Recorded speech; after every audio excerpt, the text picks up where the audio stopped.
Hey everybody, welcome back to yet another week's podcast of Unscrambled Faith. I am Ann Clark and I'm so excited that you are hanging out with me this week to continue on the podcast trend of what we've been doing over the last week or so. We're going to close out this next week and continue on with our ongoing theme of love and trust and gratitude and showing small acts of kindness and all that's included, all the above. But thanks again for so much for hanging out with me. This week, we're going to talk a little bit and dive a little bit more into not only small acts, big love, but also finding joy in everyday moments. First off, I want to talk a little bit about how I find that we often think of love as grand gestures and not necessarily small acts of kindness. But before I get into the nitty gritty, as usual, I want to share with y'all my earrings that I'm rocking this week. Maybe or maybe not, maybe be able to see them. But I am currently rocking a new set from a new company that I found, a small business, and they are a Blockbuster. So if you can see them, you're seeing them correctly. They are the Blockbuster tapes that we used to be able to rent back in the day. R.I.P. to Blockbuster, but a little nostalgia for y'all. And I'm rocking my headphones as usual. I chose blue this week because my husband and I were actually out of town on vacation currently. So if you're watching this, we're more likely back at home. And today we were fortunate enough to be able to catch a game during spring training. So tribute to the Cubs and the Dodgers, I decided to go ahead and switch my headset over to blue. So figured that'd be a little bit more fun. And considering I don't own a lot of blue, this is also why I'm wearing these earrings today. So, but without further ado, let's go ahead and get into it. So like I was saying earlier, I feel like a lot of times when we think about or we take into consideration showing acts of love to anyone, right? So not just like who our partner may be or our spouse, but also like our friends and our family members and things of that matter. I feel like that we tend to kind of group it into a way of thinking about like grand gestures, right? Not small acts of kindness. But I feel like that true love is built in the small, consistent actions that we take daily. So it's not necessarily something that's a big grand gesture and then you do it and you're like, well, that's it. That's all I needed to do. It doesn't really necessarily stop just there. I feel like that when you take into consideration and you have a little bit more authenticity, right? So you're being more considerate of the person and you're doing small gestures and small acts of kindness on a day-to-day basis or like a weekly basis and not just maybe like once every now and then.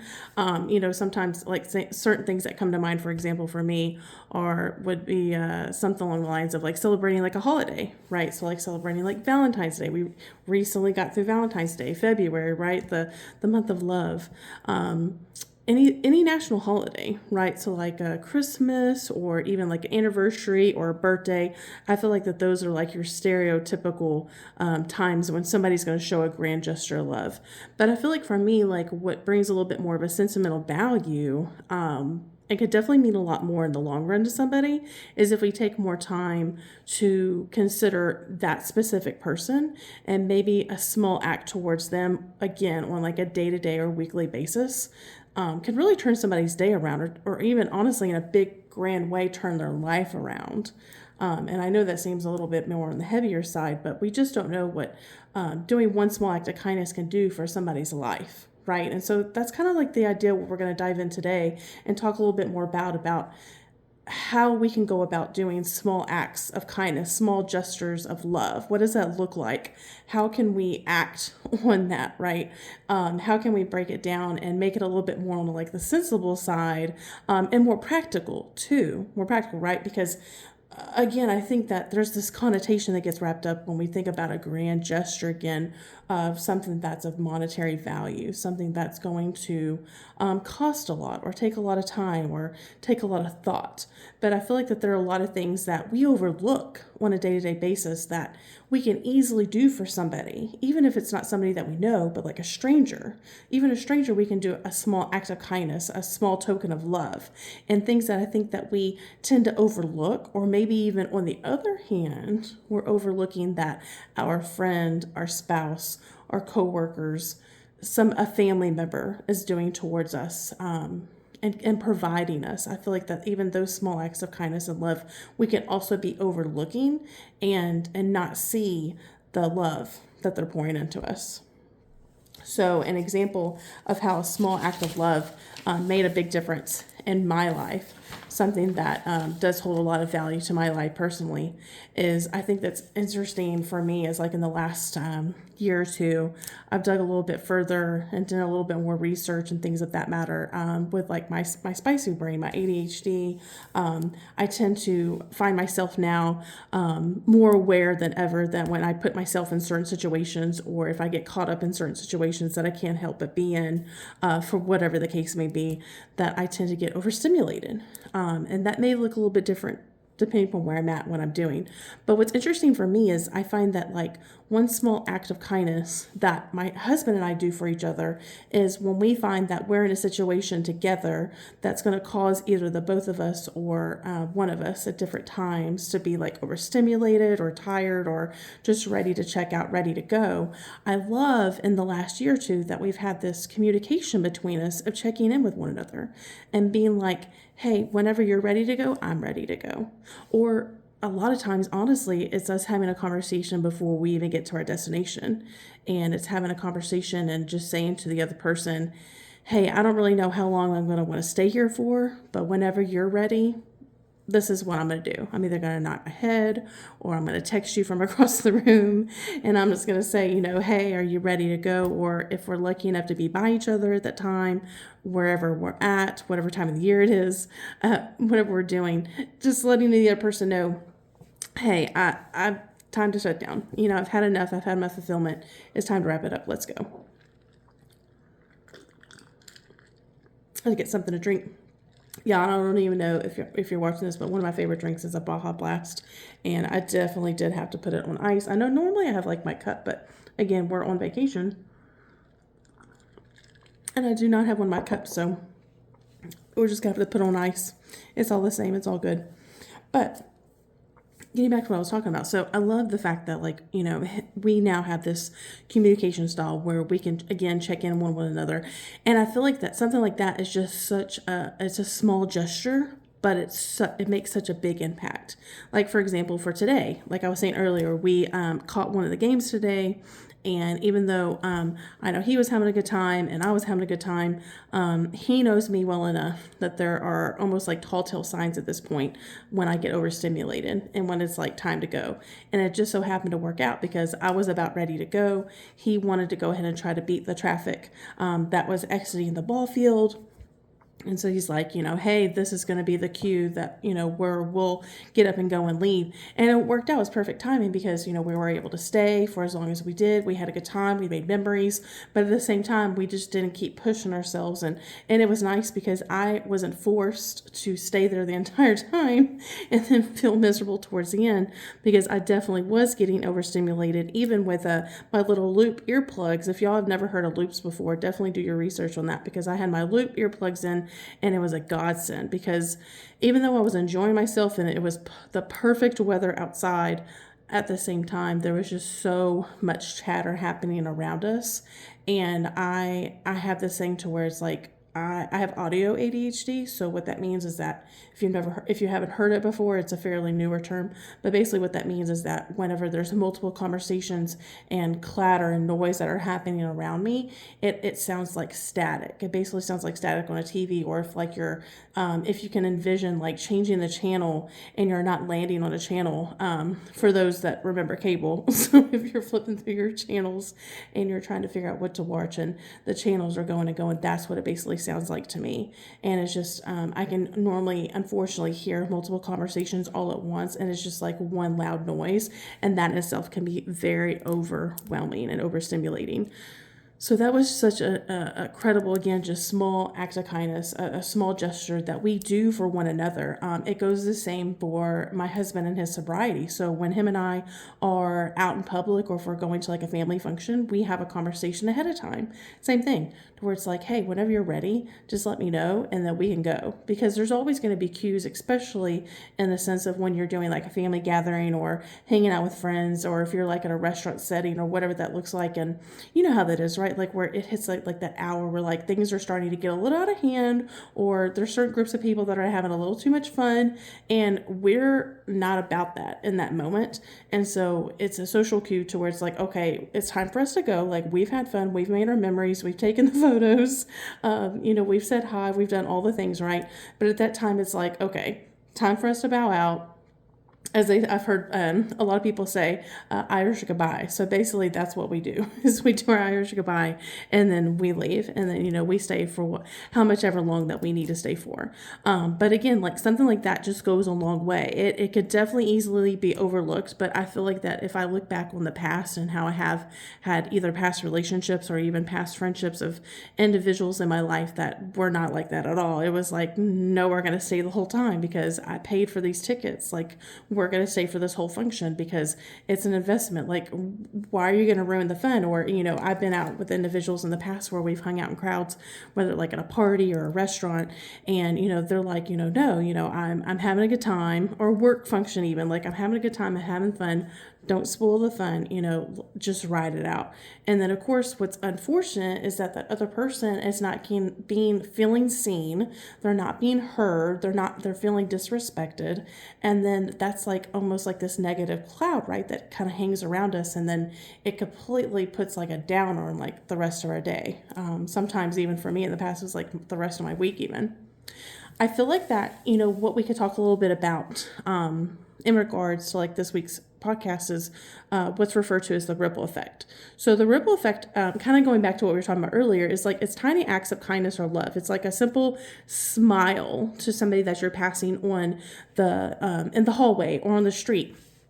Or maybe like for us, like we've done a bunch of things where we've had to go through lines and people have had to scan our tickets. Like today when we went to the ball game, they had to scan our tickets. And just a simple smile towards somebody that you don't even know can go a long way. In fact, I personally feel like that you can be more profound with not speaking, and you can make more of an impact on somebody just by showing them a smile. Now, granted, for me, there are a lot of times where, again, if I'm feeling overstimulated, you're probably not going to get a smile from me. But even if I'm feeling overstimulated, I can still find time to have a decent conversation with somebody or give somebody a compliment. Like, for example, when we were leaving the ball game today, we were able to catch a ride on like one of those like tandem, like kind of like bicycles where, you have like the guy on the bike and then there's like the little carriage behind and they take you to your car. Well, my husband and I were in one of those, and then there was another couple and they were like, hey, do you mind, if we share this ride? And of course we're not going to complain because I'm loving the fact that I don't have to walk all the way back to the car. So I'm not complaining. And I was just so blessed. And so we were so lucky to have a couple sit beside us that were not only nice, but then I striked up a good conversation with them. I honestly don't even remember the time that we left the ball field and made it to the parking lot because the conversation was that good. And are we all going to become best friends and hang out? No, absolutely not. They were like passerbyers. They were strangers. But in that small moment of time, I was able to hopefully not only make an impact on their life in that day, but they also made an impact on mine because they made an experience that I had at the ballpark that was not so great. That's another story for another day, but they helped me turn that around. And it was nice to be able to just chat, not anything about anything heavy. It was very lighthearted, but it's just that small moment of time. Who knows, that little seed that we planted in each other's lives and the impact that it's going to make further along into this weekend and into the weekend. But that's kind of the ripple effect, because if you think about like the ripple effect in general, so let's just do a little like a imagery moment here. So I love being able to mindfully picture something that can help me to better understand maybe something that I'm trying to learn or trying to focus on or practice. So with the ripple effect, I want you to think about like you're standing beside a riverbed, or you're standing beside like a creek or a lake, a body of water in general, okay? And you have a pebble in your hand. You grab that pebble, you put it in your hand, you're maybe rolling it in your hand a little bit here and there, trying to think about like the focus on like the smoothness. How does the pebble feel? It's smooth. Maybe it has like a couple of rocky bumps on it, but you're rolling it around your hand, right? And and you're mindfully thinking about, okay, I want to skip this pebble across the water. I'm going to toss it. I'm going to skip it on the water.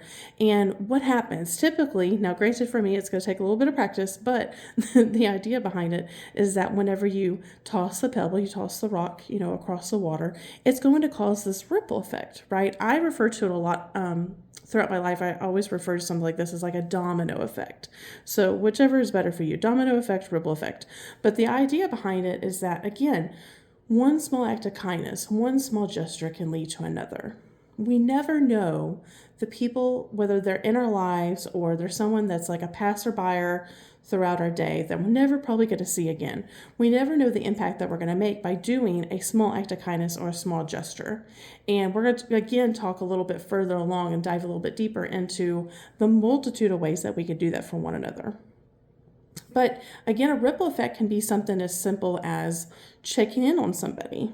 It doesn't have to be this long, dragged out conversation. It doesn't have to last all day. It's not going to take a lot of time, but it's the idea of however you want to contact that person. So it could be a voice message, it could be a text, it could be a phone call even, but you're just checking in on them. I know that I have some friends that are very busy in their lives. They've got multiple kids, they maybe have 1 or 2 jobs, they have a spouse, maybe they're taking care of, I have a friend that's also taking care of their parent as well as everybody else in their household, and they're holding down a full-time job. Whatever the case may be, someone like that that is busy, always on the go, something as small and simple that you can do is to be able to text them, send a voice message even, and just say, hey, I was just checking on you. I hope you're doing well. You've been on my mind. I hope you have a good day. It's not going to take a lot of time. But if you take that small amount of time out of your day, I guarantee you it's going to make an even larger impact on whoever the recipient is. And one thing that I know that I previously talked about in last week's podcast is how even if you find yourself personally in a funk, or you're like myself, like you're struggling with depression, or you're just having a bad day or a bad week even, or you're going through a season of just feeling, again, like in this funk, like you can't pull yourself, you're barely keeping your head above water. I find, again, that even if as hard as it is, doing something so small, whether it's even if you can't, I know that I in the past, again, have struggled with like showing even a smile, and it's nothing towards the person that's coming my way. It's just how I feel internally. So even if you're struggling with showing a smile, just do a small little wave. Or if you're communicating with somebody, text them and just say, hey, I hope you have a good day. Just thinking about you. Because the thing is that they don't technically really need to know to a point of like what's going on in your personal life, unless you care to share that with them. But the point is just letting them know, like, hey, I was thinking of you and I just want to say hi. It's also taken in consideration not expecting a response back.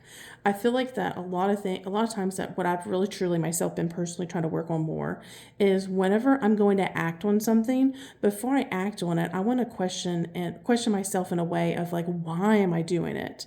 And am I doing it for me? Or am I doing it for somebody else? Am I texting this person and checking in on them and seeing how they're doing because I want to feel better and I want a response from them? Because that's not necessarily the case. That's not really technically why we should be doing that.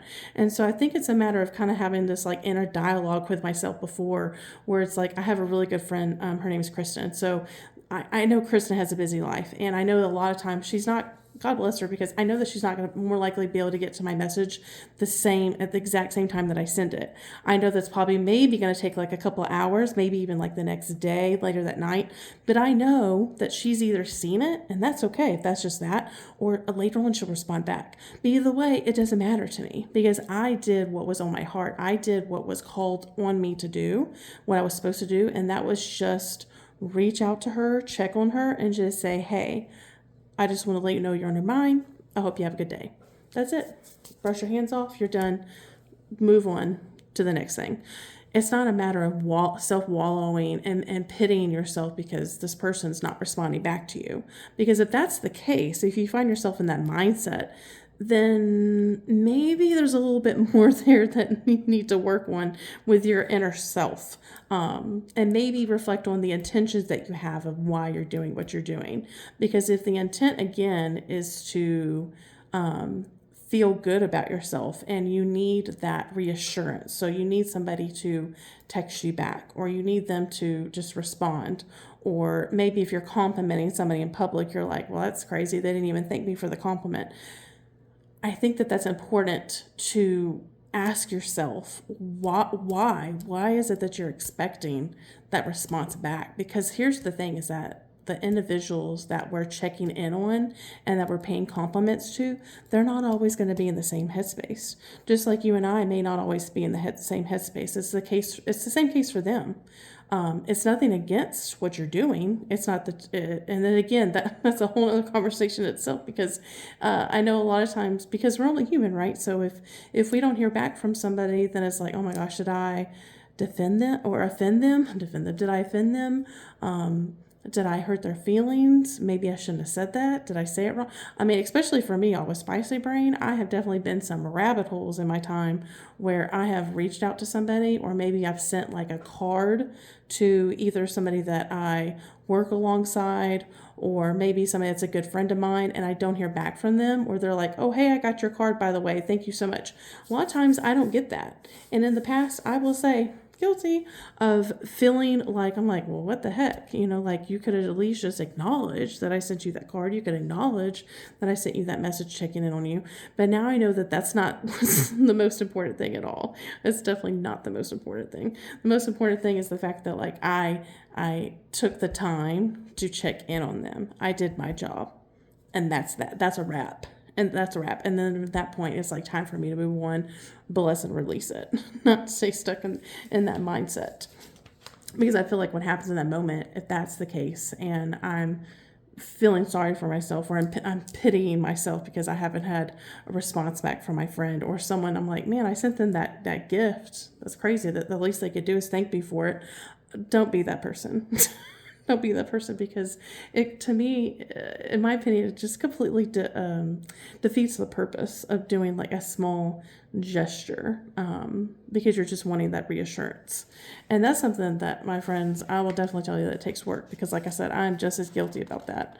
And it is not easy because I feel like I get like a dopamine fix almost when somebody like thanks me for something. But just do it without the expectation, right? Also, I feel like another thing that we could possibly do to cause a ripple effect of spreading positivity, sharing faith, sharing love, kindness, is being fully present. That's something that I know that I personally have had to work on for a long time now. And being fully present, it's not something that's going to happen overnight. I read this book quite a while back that talked about the mindfulness of being present in the moment. One of the examples, to be fully transparent with you, I don't really remember honestly most of the book, but one of the things that I did take away from this book that really has stuck with me since then is being mindful with water. So water carries energy, right? And I've always fully been drawn to water. One of the things that definitely was self-taught and showed me how to be more mindful and more present in my life and in others' lives is something as simple as when and I'm actually looking at it right now. If you keep noticing my eyes keep wandering off, it's because I'm looking at the faucet here in the kitchen.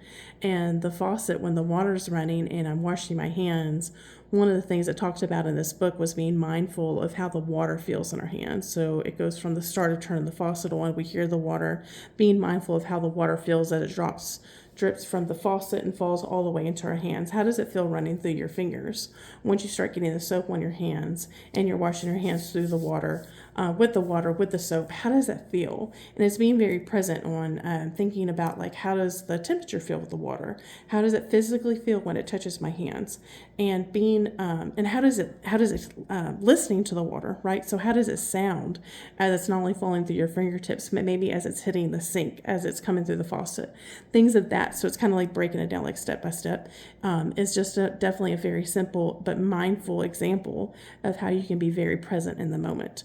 Now that I'm very well versed in the fact that not only am I have a neurospicy brain, but also my ADHD, it definitely makes sense how since I was younger, I've had a really hard time being present in a conversation with somebody. So being present in a way of giving them my full attention, not opening my mouth like I've always wanted to and interrupt somebody because I'm fearful that if I don't say what's coming to my mind, because I'm just so excited to be able to share what I'm thinking about, that if I don't do it in the moment, even if it does mean interrupting that person, then I'm going to forget about what I wanted to say in the first place. Are you guilty of that? Because I'm guilty of that a lot. I'm very guilty of that. And one of the things that I have found that has helped me to be much more present in a conversation is, and I honestly don't even remember when I started this. It was definitely at a very young age, but I do remember whenever I would be in a conversation, whether it's like one person or multiple people, whoever was talking in the moment, I not only at a very young age started practicing eye contact, and eye contact is also very hard for me because if you notice in my videos, if you've been following me for a while, I have this thing where I will look off a lot of times. And it's not because I'm distracted. It's almost like getting my brain back on track. It's helping me focus on something, kind of like helping me snack back. So then that way you don't see like my eyes glaze over. I do the same thing a lot of times in conversations where it's not like I'm actually looking or watching somebody else. If I'm having a conversation with somebody, I'm actually looking off in the distance and I'm almost, actually like checking out mentally to where I can get like my brain almost fixated and back on track on the conversation. And then I'm like, oh, okay, now I'm back. All right, let's keep going. And then I find that's the first step, right? And then the second step is what I do is I've noticed, only because a friend of mine pointed this out to me a couple years back, is that I tend to repeat and kind of like sum up whatever it was that that person said, especially specifically repeating back to them like the last thing that they said. But if somebody, God forbid, like if we have a group of friends and a friend takes off and goes to the bathroom or does something and they come back to the table or back to the group, I actually will, my brain will almost rewind and create this little like synopsis of the conversation that recently took place, and I give like a play-by-play back to that person that missed the conversation. And it's wild, y'all, because I never knew that I actually did that, like I said, until a friend pointed that out a couple of years ago. And she pointed it out in a positive way because she said, I just want to thank you for doing that. And when she broke it down to me for what I was doing, my mind was shooketh, like my mind was blown. Because I had no idea that I was doing that. And it was funny because, now thank goodness I still don't notice when I'm doing that. I was afraid, honestly, with her pointing that out to me, that it was going to be more noticeable and that maybe perhaps I would like stop doing it altogether. But I think because there was like a positive light that was shined on it, it made me want to just keep consistently doing it. And my brain, it's very self-taught in that way, where it just comes natural. And I wouldn't even know otherwise, honestly, how to like not do that. But when it comes to being fully present, yes, it's not always going to be easy. I find that there are certain things that just help me along the way, depending upon where you're at. So I love, in fact, I wish I had it with me right now. I think it's in my other bag, but I love having those different types of, oh gosh, what are they? Oh, like fidget toys. So I have like a fidget toy that a friend gifted me that a company had done like on their like, what is it called, like a 3D printer, I believe, and the fidget toy was created on the printer. And it's so cool, y'all, because I have it in my office. I travel with, I take it when I travel now, but it's so simple, but it makes such a difference because, again, it's something that like I'm able to interact on. It's helping me stay focused. It's not allowing me like my eyes to glaze over. I'm not going to check out, which is nice, and I'm able to stay present like in the moment. But being fully present, no matter what that looks like, especially when you have others that are involved, can make all the difference, especially if someone is sharing a story with you. I know a lot of times for me, I find that whatever I'm needing to do next just ultimately always feels like it's super important. And if somebody is having a conversation with me, I almost feel like I need to rush that conversation to get to like the next thing.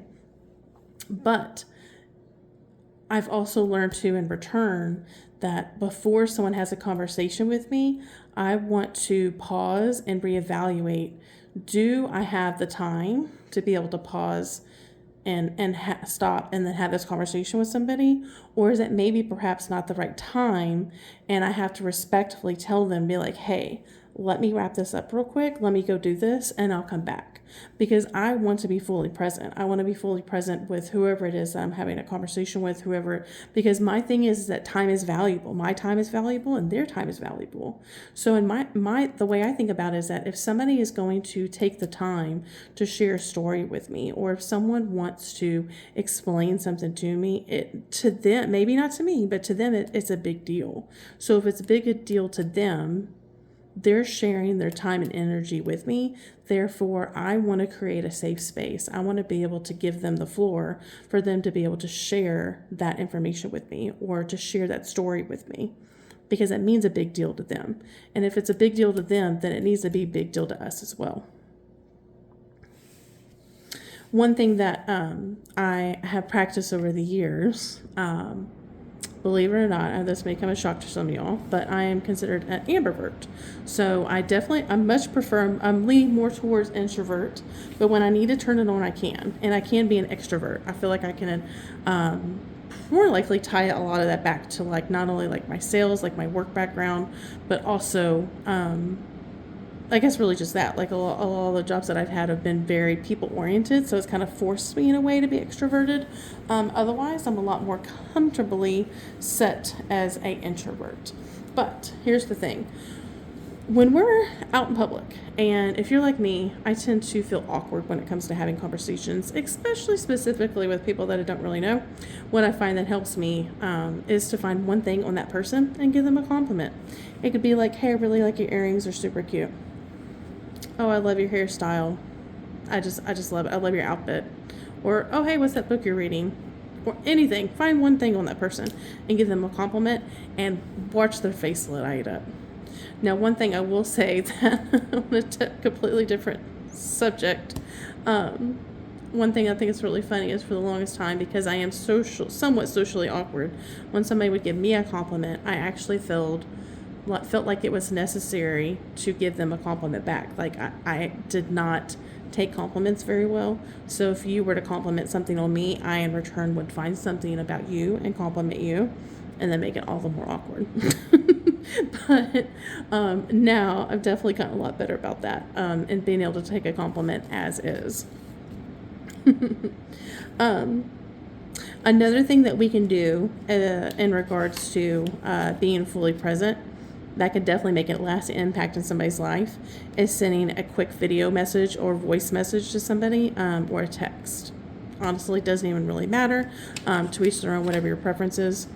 But I feel like that something, again, as simple and small as that can mean all the difference. Whether you're someone like me that owns a small business, I'm a business owner, so when someone places an order with me, whether I personally know them or not, automatically, as soon as I see that the order's been placed, if I have the time, I will make the time. If not, I'll schedule it later on. I would say definitely less than 24 hours from the time they place an order for sure, and reach out and just be like, hey, I introduce myself, I remind them who I am, I thank them for their order, I let them know, how much I appreciate it. That goes a long way, because not all, even small businesses, not all businesses, let alone small businesses, are going to reach out to their customers, their clientele, their customers one-on-one and thank them for the order. You don't see that often, and I feel like that's what helps us small business owners stand out more compared to everybody else, especially for like these big box companies. Like when I place an order, now we'll say there are like small grand gestures of like customer service, which is really great. So like, for example, we have a dog. My husband and I, we have a dog in our house. We have 3 cats as well. So we have a Chewy order that comes in every month. So our Chewy order that comes in, we get a reminder about a week prior that says like, hey, your order is going to be shipped out soon. Edit it if you need to, before it processes, and we bill you for it. That to me is incredible, because even though it's an automated service, it's service. It's good customer service, because I'm not going to remember, thank God, that I get that email, because it's like the best thing ever. So even though it's an automated service, like to me, that goes a long way. Like that makes all the more difference. Another thing that you can do to be not only be more mindful, but spread kindness as well, small gesture goes a long way, is whenever you're out in public, whether you're at a restaurant or maybe you're going through a line, cashier's checkout line, wherever you may be that somebody has like a name badge, if you're having a conversation with them, or if they're like, hey, I just want to make sure you're doing okay, or hey, how is your food? I like to look at their name tags because they're wearing them for a reason. I like to look at their name tags and then refer to them by their name. So let's just say, hypothetically, the restaurant that we were at earlier today, let's just say that our server's name was Jane. She came over and checked on our food. She's like, hey, do y'all need anything else? How's it going over here? If she had a name tag and her name said Jane, for example, I would otherwise be like, oh, thank you so much for asking. Everything's great. Thank you so much, Jane. That, even as small as it is, will go a long way. Because I guarantee you, especially in the restaurant industry, but in the service industry in itself, I guarantee you that the only time that individuals hear their name, more than likely, is when they're in trouble. Or if it's like their boss needing them to do one more thing, right? Hardly ever is it something positive. Hardly ever is it somebody that's in the line getting checked out. Hardly ever is it somebody that's sitting at a restaurant and they're referring to the server by their name. Granted, keep in mind, because I've had this experience as well, that especially in the restaurant industry, but the service industry, a lot of times that they have a lot of things in their personal life, let alone they're juggling a lot on their plate. Usually it's a busy establishment, a busy business, or they've had a long day, they're working a lot of hours, they're overworked, underworked, all the things, you name it, especially in the restaurant industry, right? A lot of times servers have multiple tables, they're working double shifts. Life is lifing, right? They're not always going to recognize the fact that you did refer to them by their name, but I guarantee you're planting that seed in their life that's going to make an impact later that day, if not maybe even that night or the next day, maybe even long term. Who knows? Point being is that you're treating them like a human being, and that in itself is going to make a lasting impact. It's going to cause a ripple effect in their life, even if they don't even know it until later on. One small but grand example of how Jesus shows us and shows up in our lives, and not only that, but has showed up for others in the past, and ultimately shows us examples again of small acts of kindness and small gestures. For example, is the washing of the feet, also breaking bread with others, and more importantly, calling people by name.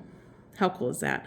Not only didn't matter like where somebody came from, right? Anybody that Jesus came in contact with, he was always referring to them by their name. He was never referring to them about where they came from, their past, the choices that they were making. He always referred to them by their name. And I think that's so powerful. And I think that that's very impactful because our names have meaning. Our parents, whoever named us, gave us a name for a reason, and our names have individual meanings. They come with a lot, right? And whether it comes with a story, like there's a story behind my name, or there's a deeper meaning behind my name, or maybe I was named after somebody else, right? Whatever the case may be. I just think that that's so incredible how we can definitely use that as an example and apply it to our own lives. As I was just saying, when we're out in public and we see somebody's name tag, referring to them by name makes a huge difference. It kind of snaps them out of whatever maybe that they're going through, maybe whatever is heavy on their mind, however their day was going.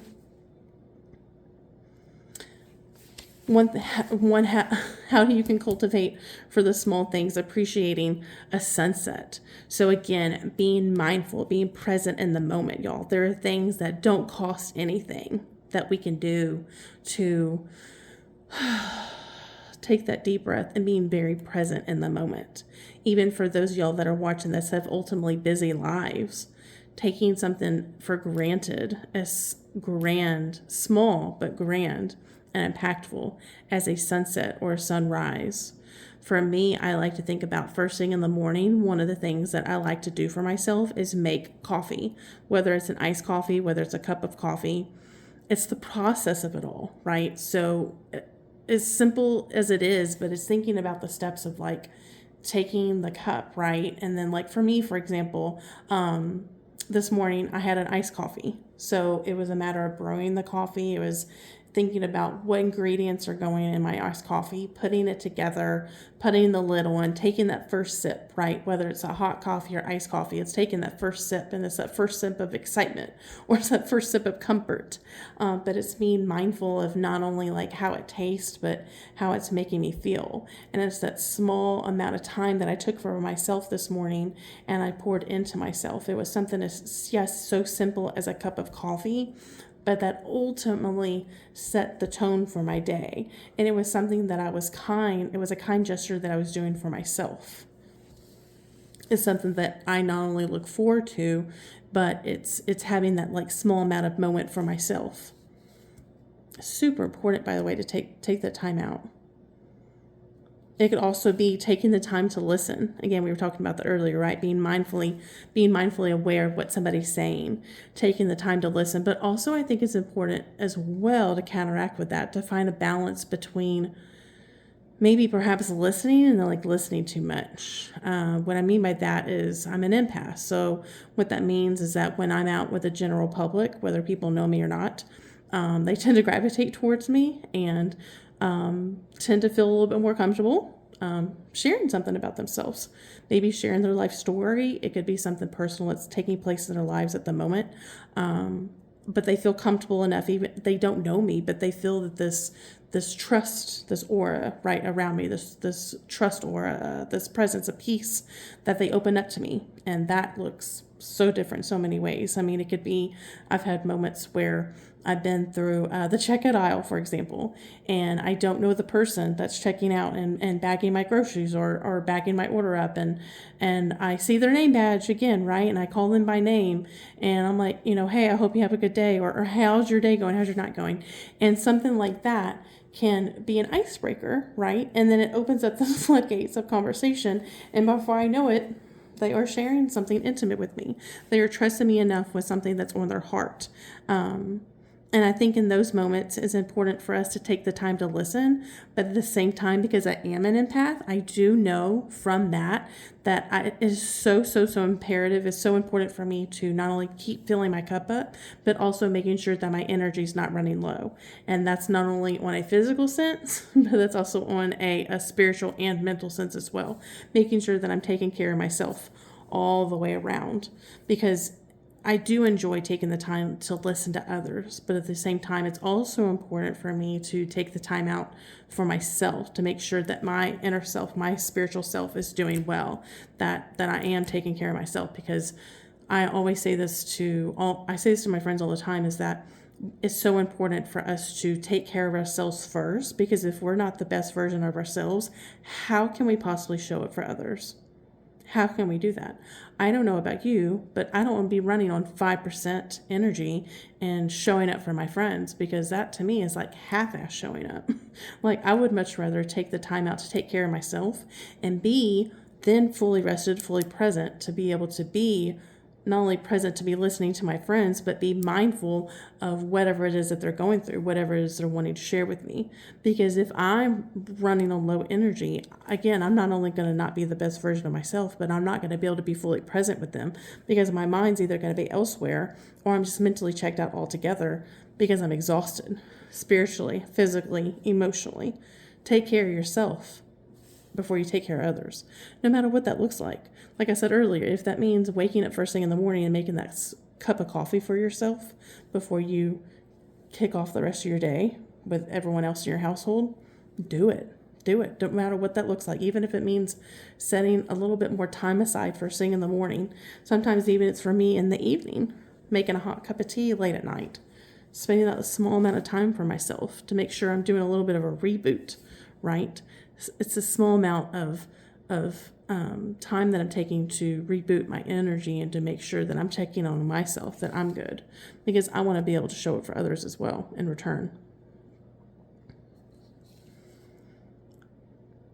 I think when we talk about like when we're taking the moments to acknowledge how beautiful a sunset is, or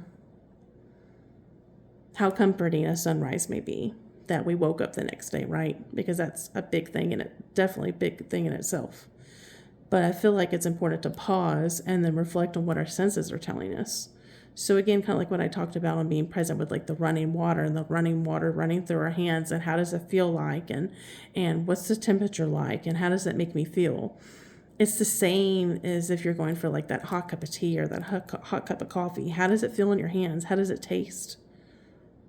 Are you pausing to reflect on the moment that you drink it, and it's bringing the warmth and the comfort to your soul? It's warming your heart, it's warming your body. Or if you're drinking, like for me, for example, this morning it was an iced coffee.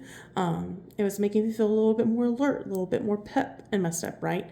It was comforting. It was bringing a little bit more excitement for my day, giving me that little boost of serotonin, mind you, that I needed for the day.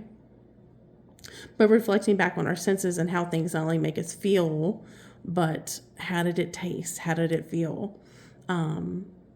Something that I ultimately love is whenever I'm traveling, I love trying new restaurants out. Same thing. When I order something, I want to be mindful of what I'm eating.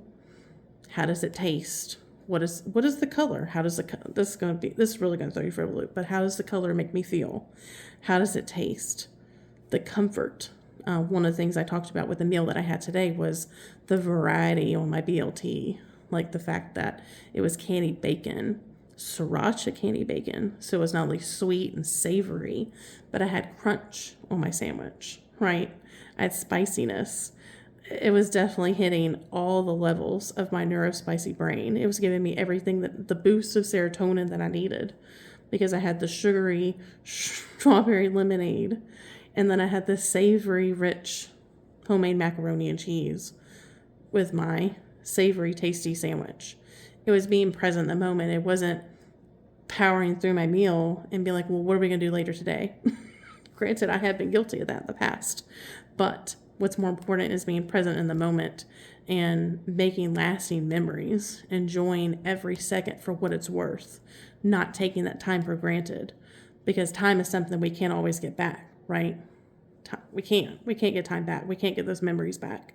So it's important to not only be present in the space that we're holding with others, but again, taking that time out for ourselves and appreciating the small things, because I feel like when we appreciate the small things add up to bigger things, and they make lasting impacts, not only on the lives of everyone else that's around us, but not only the lives around us, but then our individual selves as well. A practical way that we can love more in the small moments, again, I'm saying it over and over, is to be fully present in conversation. It's kind of like, same thing what I talked about earlier. It's just working on being present. What does that look like for you? How can you be less distracted? One thing that comes to mind for me is that there's sometimes when individuals do want to have conversations with me, or maybe it's a phone call that's coming in and it's not right in the right headspace for it. It's not the right time. It's not that I'm going to dismiss that person, but it's just letting them know, like, hey, can I call you back later? I'm in the middle of something. Can I call you back? Because I want to make sure that I'm giving them my undivided attention. I've noticed that when I don't do that and I answer that phone call and I'm talking to that person, I'm still working on what I'm working on, and I'm still talking to that person. The problem is that I'm not wholeheartedly being present enough for that person. They called me for a reason. Like I said earlier, time is valuable. Their time is valuable. They're taking the time out to call me and talk to me or explain something to me. They want to share something with me. It's important to them. It may not be important to me, but it's important to them. And therefore, I want to make sure that I'm setting enough time aside to be able to, again, give them the floor, let them have that opportunity to talk to me. Now, like I said, I have noticed that works better for myself is that if someone's calling me, it's not the right time, instead of just ignoring it altogether. I love how on our phones we can do like the quick reply messages, and I'll just quick reply and I'll just say, hey, it's not a good time. I'll call you back.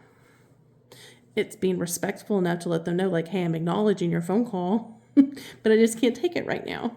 And I've learned that actually works better for me. It's not necessarily saying on the other end that the person on the receiving end, the one that's calling me, that they're going to be happy about that.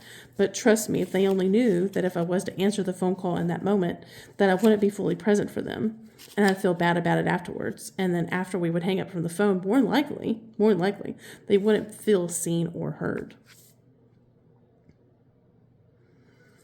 Other people that we can acknowledge in public to make them feel seen and heard, or individuals that we may come into conversation with, or maybe come in contact with in one way or another, like at the grocery store, for example, a delivery driver, a stranger, again, who looks like they need a smile. We never know what people are going through, right? Just the same as a lot of times, people are not always going to know what I'm going through. We make assumptions based upon the outward appearance of individuals. Oh, they've got it together. Oh, their life is perfect. Oh, they're doing good. Or the other hand, don't look like they're doing too well. They must be going through it. Doesn't matter. When we're passing somebody on the side of the road, whether we're passing somebody in the hallway at work, again, you don't have to have this long, dragged out conversation with them, but just making eye contact with them. Be like, oh, hey, good morning. That's one of the things I noticed on this video a couple weeks back that I thought was it was just so powerful, and it was just such a small thing, but it makes a big impact. Was this gentleman was going on this hike, and he goes on this hike, he said, on a weekly basis, right? And every morning he goes on this hike with his dog, and he typically passes by maybe about anywhere between like 10 to 15-ish, give or take, people, right? And he said that he made a note of it, that it didn't matter, like, if this person that he was passing was listening to music, if they were talking to somebody else, if they maybe just seemed mentally checked out, it didn't matter. He said no matter what, every person that he passed, he was like, good morning, hope you have a good day, good morning. And he was just saying it over and over and over. But it was really cool in the video to be able to watch the impact that something as small as saying good morning to these strangers that he was passing by on his morning hike, the impact that it made in their lives. He wasn't as focused on, well, is somebody going to tell me good morning back, or how are they going to respond, or are they going to get offended, or are they going to get mad? He wasn't as focused on the outcome of the fact. He was more or less like, how can I spread positivity? How can I be a light in somebody else's life? How can I set? And he said, get this. He said in return, because he was telling every person that he passed by on his hike good morning, he said that whenever he was finished with his hike, he felt better in the long run by putting it out to the universe, by spreading positive awareness, by being a light in somebody else's life. It made more of an impact, he said, on his hike, and set the tone for his day just by doing that. Not getting hung up on the outcome or what may happen from the other side of things, but just the small act that he did that he was deciding to be mindful that morning and be a positive light in other people's lives. He said made just such a huge positive impact on him for the rest of his day.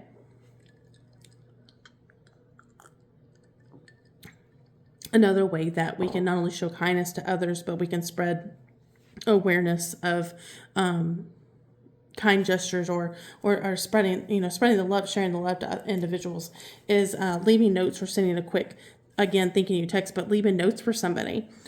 One of the things that I really loved doing back when I was in college was I would always have sticky notes, right? Like, I mean, in college workspaces, we all have like sticky notes, right? And I remember I would have a big old fat stack of sticky notes. And a lot of times whenever I was going in and out of my classes, and I would stop by, like maybe go to like the bathroom, or maybe I was passing by like in my locker room, anything like that, anywhere there was a mirror, basically, I would have a sticky note. And I remember I would every now and then I would write like a quick note on it, something that didn't take a lot of time, but like, I hope you have a good day, or even something as small as like a smiley face. And I remember I carried that one with me even after college, whenever I got I got a job right outside of college in a retail store. And I remember I did that even in the retail store. I remember I wrote out little sticky notes, and each of the dressing rooms of that retail store that I worked in, I put a sticky note on each of the mirrors, and it was a positive quote for every mirror. That doesn't take a lot of time, right? It takes little minimal effort, but think about the impact that it would make on somebody's life. In fact, if you were to have a stack of sticky notes, what is maybe something that you would want to see on your note, or what is a message that you would want to spread to somebody else? Because my thing is, I really love how, like, whenever I do stuff like that, we just don't know. Like, I'm a firm believer in timing, right? Like, I'm a firm believer, like, if somebody was to walk into, like, that dressing room back then and see that positive quote on the mirror, I can't help but love the fact that, like, that specific quote was meant for that specific person. because I believe that those things are not by accident, right? I feel like that's like a message that was specifically aligned for that person. I love when things like that happen because I don't know the impact that it's going to make on somebody else. But again, that's not the important part. The important part is the act. It's the act that I did. It's that I decided to be mindful and present in the time and write down that positive note that I left in the dressing room for that person. It wasn't a matter of, oh, gee, will somebody even see this note? Will they even read it? Will it even affect them? We can't think about that. We can't waste our time wallowing in on that. It's a matter of blessing and releasing it. It was on my heart to write the note, put it on the mirror, bless and release it, and move on the rest of my day, not focus on the outcome. One of the things that my husband and I like to do, that's a small gesture, but it means the world to both of us, is that we have busy schedules. And one of the things that I really love that we do is on a daily or nightly basis, depending upon what my husband's shift work schedule is like, I love the fact that we send quick texts to each other. Something as small makes a big difference of, for example, just like, good morning, I hope you have a good day. Or, hey, I hope you have a good night. Just letting you know, I'm just so proud of how hard you're working. Or, I'm so proud of you. Thank you so much for taking care of us. Or, I hope you have a great day. I can't wait to see you later on. Something as small and simple like that, again, can make the biggest impact to somebody's day. Because again, on the receiving end, neither of us know how our days are going until we share it with one another, right? And it means a lot to somebody when you open your phone up and you see that somebody was thinking of them, thinking of you. It doesn't have to be a text. I love sending reels to my friends, especially my busy friends, my busy girlfriends, because I know that I don't need a response back from them because I'm enjoying myself by scrolling through the reels, and I come across one and I'm like, you know who would love that? And I send it to them. It's like a virtual greeting card. That's what it is. It's a virtual greeting card. And it's letting them know, like, hey, I was just thinking of you. Or, hey, this reel reminded me of you. That, in the smallest of way, can make somebody feel seen and heard. That does not take a lot of time. Someone else took a lot of time creating that reel, but it doesn't take a lot of time for you to share it to somebody. Small gestures like that add up, y'all. They make it the biggest of difference. Something that you can do that's unexpected for someone in your household, a small gesture but it's going to make a big impact, is letting them pick the movie for the night or for the day. Letting that one family member be like, hey, it's your turn to choose the movie. Why don't you pick one? Maybe perhaps it's taking over a chore for somebody in the household. No matter who that looks like, no matter if it's a spouse, no matter if it's your parent, no matter if it's your child or grandchild, vice versa, doesn't matter. But taking over something for somebody that they would typically do makes the biggest difference in their life. And again, whether they know it in the moment or later on, that's something that we can ultimately show up for ourselves and pay it forward and do something nice for somebody else. And that's not going to it doesn't cost anything. It's not going to take a lot of time to take over something, for somebody in your household. I want to challenge y'all this week before we wrap this up. I want to challenge you by picking one small act of love, and I want you to do it today. As you're watching this video, I want you to choose one thing that I talked about on this week's podcast, and I want you to put action behind it. And y'all know how I roll. If you decide to do this and you decide to take on this challenge, please let me know in the comments. Share with me what you decided to do today, this week, to show a small act of kindness. One thing that you can do to support this podcast is not only like it, but subscribe as well. I thank y'all so much for hanging out with me this week. I encourage you to not overlook the small things. Don't overlook the small things of perhaps what somebody else is doing in your life. And don't overlook the small things of how you can make an impact in somebody else's life. The small things are always going to mean the most. They're always going to add up to be the biggest grand thing that you could ever do for somebody. Grand gestures are not always the most important. It's the small acts of kindness that make the biggest impact, y'all. Thank y'all so much for hanging out with me this week. Cannot wait to close out February. I've had an incredible time with y'all with this theme so far, but I can't wrap it up. I'm looking forward to this next week. But as always, don't forget to unscramble your faith and find clarity in the chaos. Till next time, guys.